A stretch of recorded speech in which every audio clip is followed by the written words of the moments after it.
আসসালামু আলাইকুম প্রিয় দর্শক, অন্নভোজের আলোচনায় আপনাদের সবাইকে আমন্ত্রণ জানাচ্ছি। প্রিয় দর্শক, এতক্ষণ আপনারা দেখছিলেন ওয়াশিংটনের হিলটন হোটেলের বাইরে, সেখানে ট্রাম্পের যে ওয়াশিংটন ডিসির যে হিলটন হোটেল, সেইখানটায় গতকাল ট্রাম্পের উপরে তৃতীয় হামলা হয়েছে তার প্রাণ নাশের জন্য। 1981 সালে ঠিক এই জায়গাতে রোনাল্ড রেগানকে, তিনি আমেরিকার প্রেসিডেন্ট ছিলেন, তাকে হত্যার চেষ্টা করা হয়েছিল। 45 বছর পরে 2026-এর 25শে এপ্রিল রাতে সেই একই ইতিহাস যেন ফিরে এলো। হোয়াইট হাউস করেসপন্ডেন্টস ডিনারের জমকালো আসর তখন মাঝপথে। উপস্থিত মার্কিন রাজনীতির তাবর ব্যক্তিত্ব এবং মিডিয়া জগৎ সেখানে হাজির। ঠিক তখনই স্তব্ধ হয়ে গেল চারপাশ, বন্দুকের গর্জন আর আতঙ্কের হুড়োহুড়ি। প্রেসিডেন্ট ডোনাল্ড ট্রাম্পকে আবারও নিরাপত্তা রক্ষীরা কভার করে মঞ্চ থেকে সরিয়ে নিয়ে গেল। এটি ট্রাম্পের উপরে গত 2 বছরের তৃতীয় হামলা, কিন্তু এবারের হামলাটি গতানুগতিক নয়। কেন নয়, সেটা আমরা সেই আলোচনায় আসব। এতক্ষণ আপনারা দেখছিলেন সেই হামলার দৃশ্য। এবারের আততায়ী কোনো প্রান্তিক সমাজের যুবক নয়, বরং আমেরিকার এলিট বা শিক্ষিত সমাজের প্রতিনিধি। কেন একজন শিক্ষিত মেধাবী যুবক ট্রাম্পের পুরো টিমকে শেষ করে দিতে চাইল? কেন সে শুধু কাশ প্যাটেলকে বাঁচিয়ে রাখতে চেয়েছিল? আর এর সঙ্গে ইরানের পরমাণু যুদ্ধের হুমকির যোগসূত্রই বা কি? আজ এই সব জটিল রহস্যের জট খুলব আমরা। প্রথমে বলি ঘটনার প্রেক্ষাপট, সেই বিভীষিকাময় রাত, যে ছবিটা আপনারা এতক্ষণ দেখলেন, মানে এই ভিডিওর শুরুতে। শনিবার রাত 8:30 ট্রাম্প যখন ডিনারের মঞ্চে ভাষণ দেওয়ার প্রস্তুতি নিচ্ছেন, বসে পড়েছেন, তখনই হোটেলের মূল সিকিউরিটি পয়েন্টে গোলাগুলি শুরু হয়। বন্দুকধারী আততায়ী মেটাল ডিটেক্টর পেরিয়ে ভেতরে ঢোকার চেষ্টা করেছিল। তার লক্ষ্য ছিল সরাসরি বলরুম, যেখানে ট্রাম্পের পাশাপাশি ভাইস প্রেসিডেন্ট জেডি ভান্স এবং ক্যাবিনেটের অন্য শীর্ষ সদস্যরা উপস্থিত ছিলেন। সিক্রেট সার্ভিসের তৎপরতায় বড় কোনো দুর্ঘটনা ঘটেনি ঠিকই, কিন্তু আমেরিকার নিরাপত্তা ব্যবস্থাকে বড়সড় প্রশ্নের মুখে দাঁড় করিয়ে দিয়েছে এই ঘটনা। কারণ ওই হোটেলে তার আগে 2 দিন ধরে ওই আততায়ী, সে কিন্তু ওই হোটেলেই ছিল। ট্রাম্প তার ট্রুথ সোশ্যালে লিখছেন, এটি একটি ঐতিহাসিক রাত হতে পারত, কিন্তু আবারও হিংসা জয়ী হওয়ার চেষ্টা করলো। তবে ট্রাম্প এখানে একটি গুরুত্বপূর্ণ কথা বলেছেন।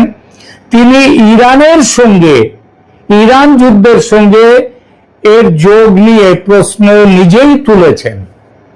এটা তাকে কেউ জিজ্ঞেস করেনি, তিনি নিজেই বলেছেন যে আমি মনে করি না যে ইরান যুদ্ধের সঙ্গে এই ঘটনার কোনো সম্পর্ক আছে। এটা অনেকটা সেই ঠাকুর ঘরে কেড়ে আমি তো কলা খাইনি। অর্থাৎ তার নিজের মধ্যেই এই বিষয়টা নিয়ে একটা তার মধ্যে এই ভাবনাটা ছিল যে তিনি নিজের তৈরি আগুনে বোধহয় নিজে পুড়তে চলেছেন, এবং সেই জন্যই তিনি নিজে বলেছেন ইরান যুদ্ধের সঙ্গে এর কোনো যোগ আছে আমি মানি না, কিন্তু যোগ আছে কিনা আমি বলতে পারি না। এটা এই স্ববিরোধী বক্তব্য কোনো বৃহত্তর কৌশলের অংশ কি আমরা দেখব। তার আগে আততায়ী যে ছিল তার পরিচয়টা একটু দিই। দেখুন, তদন্তে বেরিয়ে এসেছে এক চাঞ্চল্যকর তথ্য।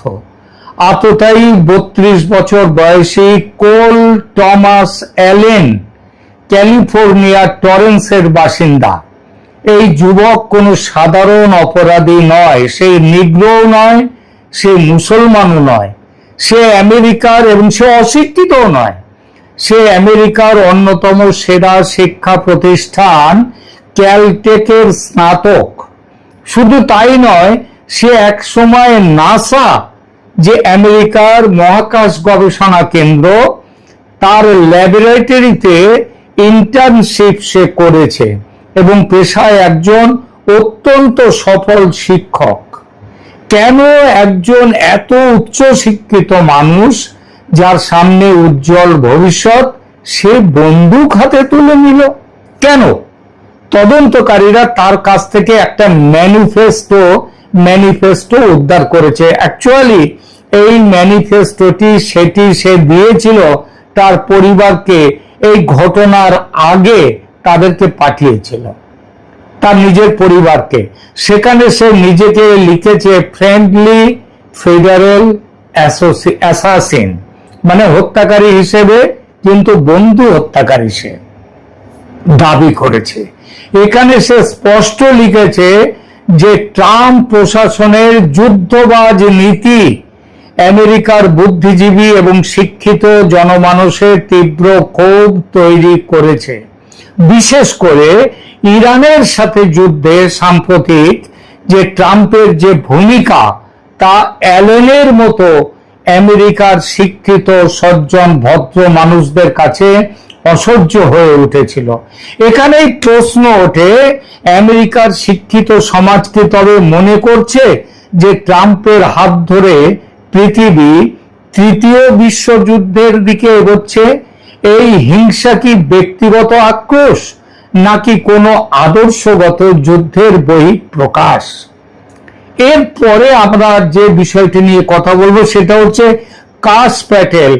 এই যে আততায়ী, সে তার ম্যানিফেস্টোতে লিখেছে ট্রাম্প প্রশাসনের সমস্ত কর্মকর্তাকে, তাদের যারা সেক্রেটারি আছে, মন্ত্রী আছেন, তাদের সবাইকে সে হত্যা করবে। সে কেবল বাঁচিয়ে রাখবে কাকে? কাশ প্যাটেলকে। কেন তাকে বাঁচাতে চাইল আততায়ী? দেখুন, এই হামলার সবচেয়ে রহস্যময় দিক হলো টার্গেট লিস্ট। তদন্তকারী সূত্রে জানা যাচ্ছে কোল টমাস অ্যালেন ট্রাম্পের ঘনিষ্ঠ সমস্ত সহযোগীদের হত্যা করতে চেয়েছিল, কিন্তু তার সেই তালিকায় একটি নাম ছিল ব্যতিক্রম, কাশ প্যাটেল। পেন্টাগন এবং FBI এর সাথে কাজ করা এই দুদে গোয়েন্দা কাশ প্যাটেলকে কেন রেহাই দিতে চাইল আততায়ী? রাজনৈতিক মহলে গুঞ্জন, আততায়ী হয়তো মনে করেছিল যে প্যাটেল এই প্রশাসনের ভেতরে থেকে এমন কিছু গোপন তথ্য জানেন, বা তিনি এমন কিছু পদক্ষেপ নিচ্ছেন যা সরাসরি ট্রাম্পের নিউক্লিয়ার অবসেশন বা পরমাণু অস্ত্রের প্রতি যে ঝোঁক, সেই ঝোঁককে বাধা দিচ্ছে। যদিও এটি কেবলই জল্পনা, কিন্তু ট্রাম্পের কোর টিমের মধ্যে, একেবারে কাছের টিমের মধ্যে এই বিভাজন এবং এই একটি মানুষকে বাদ রেখে দেয়া আততায়ীর নির্দিষ্ট পছন্দের একটি গভীর ষড়যন্ত্রের ইঙ্গিত দিচ্ছে। পরমাণু বোমার হুমকিটা কি ব্যাপার? দেখুন, মনে রাখবেন, এই হামলার ঠিক দুদিন আগে, অর্থাৎ 2026 এপ্রিলের মাঝামাঝি সময়ে একটি চাঞ্চল্যকর খবর ফাঁস হয়। সেই খবরে দাবি করা হয় ইরান সংকটের সমাধান হিসাবে ট্রাম্প সরাসরি পরমাণু বোমা ইরানে ব্যবহারের প্রস্তাব দিয়েছিলেন।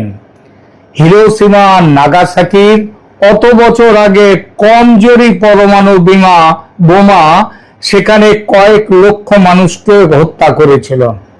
আর এখনকার আরো ভয়ঙ্করতর পরমাণু বোমা ট্রাম্প নিজেই 7 এপ্রিল মাসের 7 তারিখে নিজেই এক পোস্টে লিখেছিলেন, একটা গোটা, আপনাদের হয়তো মনে আছে যে ইরানকে হুমকি দিয়েছিলেন, একটা গোটা সভ্যতা আজ রাতে শেষ হয়ে যেতে পারে।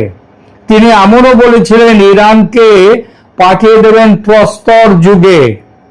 প্রস্তর যুগে পাঠিয়ে দেওয়ার এই কথাগুলো আপনাদের মনে আছে। আমরা কারণ এটা নিয়ে আমি এই চ্যানেলে এর আগেও প্রতিবেদন করেছি এবং সেখানে আমরা দেখেছি যে ওভাল অফিসের এক বৈঠকে ট্রাম্প পরমাণু কোড ব্যবহারের নির্দেশ দিতে যাচ্ছিলেন। যাদের সৈন্য তাদের তখন যারা জয়েন্ট চিফস অফ স্টাফের যিনি চেয়ারম্যান ছিলেন জেনারেল ভ্যান কেইন, তাকে ট্রাম্পকে আটকে দেন। ট্রাম্প কি চাইছিলেন? ট্রাম্প চাইছিলেন ইরানে পরমাণু বোমা ফেলে ইরানকে ধ্বংস করে দিতে, ইরানকে।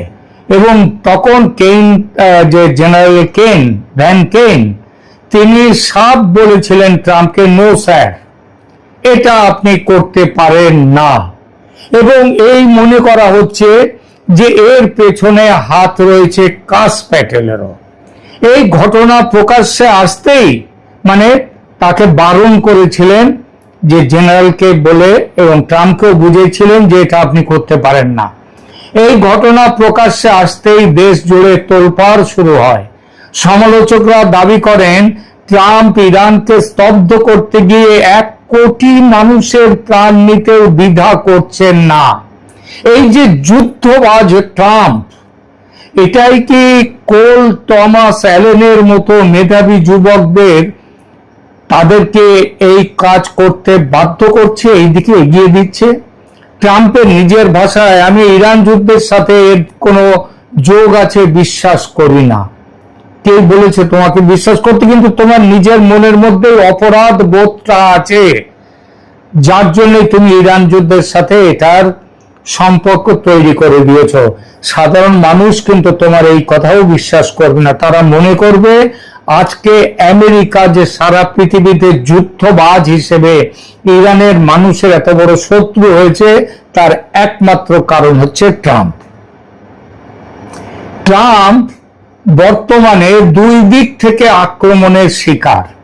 একদিকে ইরানের সাথে ছায়াযুদ্ধ এবং আন্তর্জাতিক চাপ, অন্যদিকে দেশের ভেতরে শিক্ষিত এবং উদারপন্থী সমাজের চরম ঘৃণা। ইরান যুদ্ধ ট্রাম্পের জন্য হয়তো রাজনৈতিক তুরুপের তাস হতে পারে, কিন্তু সেই তাস খেলতে গিয়ে তিনি নিজের ঘরেই আগুন দিয়েছেন, শত্রু তৈরি করেছেন। আততায়ী অ্যালেন তিনি কোনো সন্ত্রাসী সংগঠনের সদস্য নন, তিনি আমাদের সমাজ ব্যবস্থারই ফসল। আমেরিকার উচ্চ শিক্ষিত সমাজ যখন দেখে তাদের ট্যাক্সের টাকা নিয়ে মধ্যপ্রাচ্যের একটি প্রাচীন সভ্যতাকে ধ্বংস করার পরিকল্পনা করছে ডোনাল্ড ট্রাম্প, তখন সেই প্রতিবাদের ভাষা অনেক সময় এমন ভয়াবহ রূপ নিতেই পারে। এটি কোনোভাবেই সমর্থনযোগ্য নয়, এটা ঠিকই, এইভাবে হত্যার পরিকল্পনা, কিন্তু এটাও সমর্থনযোগ্য নয় ট্রাম্প যেভাবে ইরানে যুদ্ধ করছে, যেভাবে সারা পৃথিবীতে একটা যুদ্ধের হাওয়া ছড়িয়ে দিয়েছেন, এটাও কোনোভাবে সমর্থনযোগ্য নয়। সুতরাং তার যে হত্যার চেষ্টা সমর্থনযোগ্য কিনা সেটা এক একজন মানুষের কাছে এক এক রকম তার বার্তা, কিন্তু এটা একটা বড় সতর্ক বার্তা, ট্রাম্প সাবধান হয়ে যাও। ডোনাল্ড ট্রাম্প কি পারবেন এই অস্থিরতা সামাল দিতে, নাকি ইরানের সাথে এই লড়াই শেষ পর্যন্ত আমেরিকার অভ্যন্তরীণ গৃহযুদ্ধের দিকে মোড় নেবে? কাস প্যাটেলকে কেন ছাড় দেয়া হলো তার উত্তর হয়তো আগামী কয়েকদিনের তদন্তে বেরিয়ে আসবে। তবে একটা কথা পরিষ্কার, 2026-এর এই যুদ্ধ কেবল সীমান্তেই সীমাবদ্ধ নয়, এটি ঢুকে পড়েছে মানুষের ড্রয়িং রুমেও। প্রিয় দর্শক, আপনার কি মনে হয় ট্রাম্পের যুদ্ধ নীতি, ইরানের বিরুদ্ধে তিনি যে শয়তানি নীতি গ্রহণ করেছেন, সেই নীতি কি এই হামলার আসল উস্কানি, নাকি এর পেছনে বিদেশি শক্তির কোনো মদত আছে? এর পেছনে কি ইরান আছে?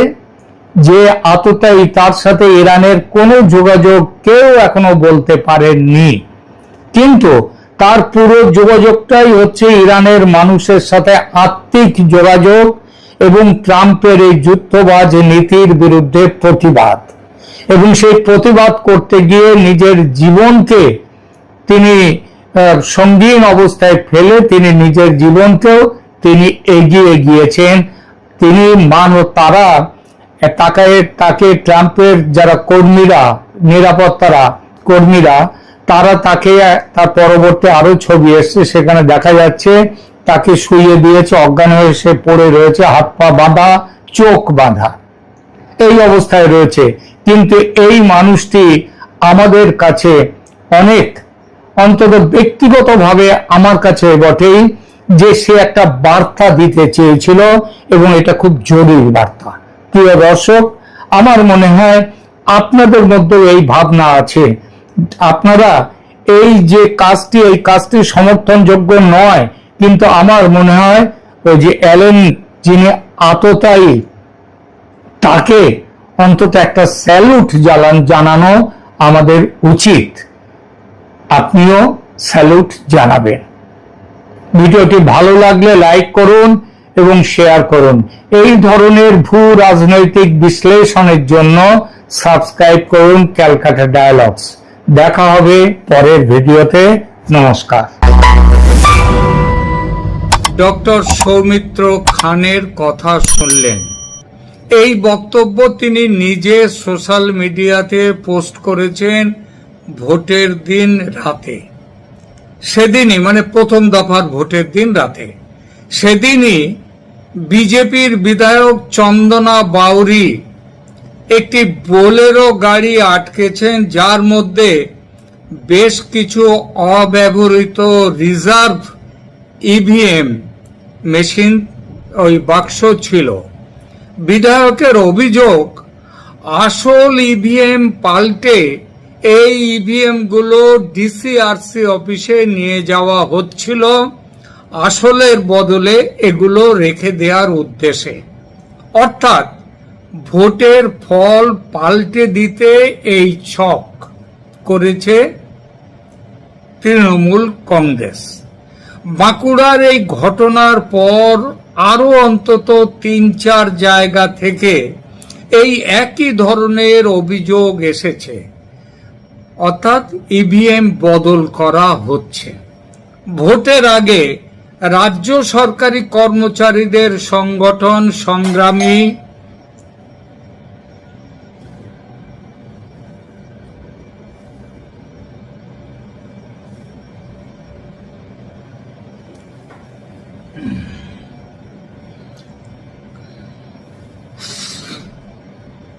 ভোটের আগে রাজ্য সরকারি কর্মচারীদের সংগঠন সংগ্রামী যৌথ মঞ্চের আহ্বায়ক ভাস্কর ঘোষকে একাধিক ইউটিউব চ্যানেলে সাক্ষাৎকার দিয়ে বলতে শুনেছি, আইপ্যাকের সাহায্যে তৃণমূল কংগ্রেস চেষ্টা করছে ইভিএম মেশিন বদলে দিয়ে ভোটের ফলে কারসাজি করতে। সৌমিত্র খানের মতো তিনিও, মানে ভাস্কর ঘোষ, তিনিও বিরোধীদের হুঁশিয়ার থাকতে বলেছেন। বাঁকুড়া সহ অন্য কয়েকটি জায়গাতে ইভিএম বাক্স নিয়ে বদলের যেসব অভিযোগ উঠছে, তাতে এই সন্দেহ আরো জোরদার হবেই, সেটাই তো স্বাভাবিক।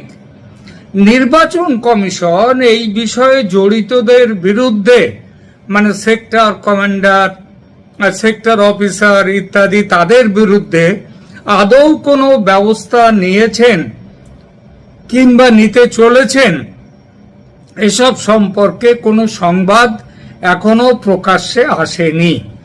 আলোচনা করব এই বিষয়টি নিয়ে, যে সত্যিই কি আসলের জায়গায় নকল ইভিএম রেখে কারো কোনো উদ্দেশ্য সফল হতে পারে। একই সঙ্গে ইভিএম মেশিন হ্যাক করার যে অভিযোগ রাহুল গান্ধীরা বারংবার করতেন ও এখনো করেন অনেকেই, সেটা কতদূর সত্যি হতে পারে, এটা দেখব। নমস্কার, ক্যালকাটা ডায়ালগস থেকে মনোজ দাস। প্রতিবেদনের শুরুতে আলোচনা করি হ্যাকিং নিয়ে। হ্যাকিং অভিযোগের বড় বিষয় হলো যে প্রার্থীর বা যে চিহ্নের বোতাম টেপা হোক না কেন মেশিনে, ভোট গিয়ে পড়বে বিজেপির খাতায়। রাহুল গান্ধী, সিপিএম, টিএমসি সমেত বেশ কিছু দল গত বেশ 2-3 বছর ধরে এইটা নিয়ে প্রচুর হইচই করেছে। বলেছে বিজেপি জিতছে মেশিন হ্যাক করে। এমন দাবিও উঠেছিল যে এখন ইভিএম বাদ দিয়ে ফিরে যাওয়া হোক পুরনো দিনের ব্যালট পেপারে। অভিযোগ শুধু যে নির্বাচন কমিশনে বা জনসভায় করেছে তা নয়, আদালতে মামলা পর্যন্ত হয়েছে এই বিষয় নিয়ে, সে মামলা ট্যাঁকেনি। আর জালিয়াতি করে ইভিএম মেশিন চালু করেছে বিজেপি, এই অভিযোগেরও কোনো সারবত্তা নেই। মানে ইভিএম সিস্টেমে ভোট দেয়া বিজেপি চালু করেছে, এটা তো মিথ্যে কথা। কারণটা কি? কারণ ইভিএম চালু হয় 2006 সালে কংগ্রেসের শাসনকালে। নির্বাচন কমিশন ও আদালত কি বলেছিল এই হ্যাকিং এর ব্যাপারে? সহজ করে বললে, ভারতের প্রচলিত ইভিএমকে অনলাইনে হ্যাক করা কম্পিউটার বা মোবাইল হ্যাক করার মতো নয়। নির্বাচন কমিশন ও আদালতের যুক্তি মোটামুটি ছিল যে ভারতের যে ইভিএম নির্বাচনে ব্যবহার করা হয় এটা একেবারেই আলাদা ধরনের stand alone machine. Internet, Bluetooth, wifi, mobile নেটওয়ার্কের সঙ্গে এটা যুক্ত থাকে না। এটা অনেকটা আমাদের ওই পকেট ক্যালকুলেটরের মতো। এতে সাধারণ কম্পিউটারের মতো অপারেটিং সিস্টেম বা বাইরের সফটওয়্যার লোড করার সুযোগ নেই। ভোটের আগে কি করা হয় ইভিএম নিয়ে? Randomisation, mock poll, seal, serial number মেলানো, এজেন্টদের উপস্থিতি, তাদের সই। এখন তো আবার ভিভিপ্যাট, ওই যে কাগজ বের করে আসা কাকে ভোট দিলাম, এই সমস্ত স্তরগুলো আছে। তাই আদালত বারবার বলেছে শুধু রাজনৈতিক সন্দেহ বা বক্তব্য যথেষ্ট নয়, এটা নির্দিষ্ট প্রমাণ দিতে হবে। সেই প্রমাণ আজ পর্যন্ত কেউ দিতে পারেনি। অতএব হ্যাকিং এর অভিযোগ অবাস্তব। বিরোধীদের মানে রাহুল গান্ধী সহ যেসব অভিযোগ ছিল সেগুলো আদালত বা নির্বাচন কমিশন সাধারণত নস্যাৎ করেছে এই বলে যে সুনির্দিষ্ট প্রযুক্তিগত প্রমাণ নেই, সিস্টেম লেভেল ট্যাম্পারিং প্রমাণিত হয়নি, ভিভিপ্যাট, সিল, নজরদারি প্রোটোকল থাকায় গোপনে বড় আকারে ফল বদলে দেয়া, ভোটের ফল, এটা সম্ভব নয়, এটা দেখাতেও পারেনি কেউ। অর্থাৎ আদালতের অবস্থান ছিল সন্দেহ থাকতে পারে কিন্তু প্রমাণ ছাড়া ইভিএম কে অবিশ্বাস করা যায় না। এবার বলি ইভিএম এর বাক্স বদল প্রসঙ্গে। অনেকদিন আগে একটা সিনেমা দেখেছিলাম বাক্স বদল বলে, সৌমিত্র চ্যাটার্জি, অপর্ণা সেন ছিলেন। তা এখন যেন মনে হচ্ছে সেবারে সেই বাক্স বদলটা ভুল করে হয়ে গেছিল, তার ফলে গল্পটা এগিয়ে গিয়েছিল। এবারের এই বাক্স বদলে ভুলের কোনো ব্যাপার নেই, এগুলো যারা করছে ইচ্ছা করে করছে। শুধু ইভিএম এর বাক্স বা মেশিন বদলে দিলেই কি ভোটের ফল চুপচাপ পাল্টে ফেলা যায়? যায় না। কারণ প্রতিটি মেশিনের সিরিয়াল নম্বর থাকে, কোন বুথে কোন মেশিন গেছে তার রেকর্ড থাকে। ভোটের আগে মক পোল হয়, এজেন্টরা দেখেন। ভোটের পর মেশিন সিল করে স্ট্রং রুমে রাখা হয়, ভিভিপ্যাট রাখা হয়, ভোটার কাকে ভোট দিলেন তার দৃশ্যমান স্লিপ তৈরি হয়ে যায়। তাই বাস্তবে বাক্স বদল করলে সবচেয়ে বেশি যেটা হতে পারে সেটা হলো কি, না আসল বাক্সটা নষ্ট করে গোটা প্রক্রিয়ায় বড় জোর গোলমাল তৈরি করা যায়, তার বেশি কিছু নয়। বাক্স পুড়িয়ে দেয়া অথবা জলে ফেলে দেয়া এইসব করলে বাক্সটা নষ্ট হয়ে গেল, তার ভেতরে ভোটিংটা। সুতরাং ওই বাক্স বদল করলে এইটুকু করা যায়, কিন্তু ফল পাল্টানো যায় না। রাজনৈতিক উদ্দেশ্যে সন্দেহ তৈরি করা যায়, তার বেশি কিছু করা যায় না। ভোটে বিঘ্ন ঘটানো যায়, তার বেশি কিছু করা যায় না। আর গুরুতর হলে কি হয় না, রিপোল করানো যায়, বড় কথায় এক কথায় ঘেঁটে দেয়া যায় নির্বাচন প্রসেসকে। মানে অরিজিনাল ইভিএম গায়েব করে চুপচাপ ফল উল্টে দেয়াটা অসম্ভব। এক লাইনে বললে ভারতীয় ইভিএম এ বড় ঝুঁকি রিমোট হ্যাকিং নয়, বরং প্রক্রিয়াগত অনিয়ম, কাস্টডি ভাঙা বা বিশৃঙ্খলা তৈরি করা, তার বেশি কিচ্ছু নেই। সুতরাং বাক্স বদল করে ভোটের ফল পাল্টে দেওয়ার চেষ্টা অবাস্তব। বাস্তব এটুকুই যে এটা করে পুরো নির্বাচন প্রক্রিয়াতে ব্যাঘাত সৃষ্টি করা যায়, রাজনৈতিক ন্যারেটিভ তৈরি করা যায়, বাজার গরম করা যায়, রাজনীতি করা যায়। এইটুকুই মাত্র, তার বেশি আর কিচ্ছু করা যায় না। সুতরাং ওই যে যারা বলছেন বাক্স বদলে দিয়ে ভোটের ফল বদলে দেয়া যাবে, ভুল বলছেন, একেবারেই ভুল বলছেন। দুশ্চিন্তার কোনো কারণ নেই। 93% ভোট পড়েছে প্রথম দফায়, দ্বিতীয় দফাতে শহরী এলাকায় বেশিরভাগ, তবু আশা করা যায় তার কাছাকাছি ভোট পড়বে, এমনকি তার থেকে সেই সংখ্যাও ছুঁয়ে যেতে পারে। কারণ মানুষ ভোট দেওয়ার জন্যে, এই সরকারের পরিবর্তন করবার জন্যে মানুষ প্রস্তুত হয়ে বসে রয়েছে। সুতরাং তারা আর উন্নয়নও এবার উন্নয়নও রাস্তার মোড়ে খাড়া উঁচিয়ে দাঁড়িয়ে নেই, কারণ নির্বাচন কমিশনের ব্যবস্থা, এই ব্যবস্থাপনার দিকে আপনারা বিশ্বাস রাখুন। এবং ওই ইভিএম বদলে দেওয়ার চেষ্টা করেছে, বললাম তো গোলমালের জন্য, ভোটের ফল বদলানো যায় না। তো সেই চেষ্টা যারা করছে করুক, কিন্তু আপনারা সাধারণ ভোটাররা তৈরি থাকুন ভোট কেন্দ্রে 29 তারিখে এসে ভোট দেওয়ার জন্য। ধন্যবাদ।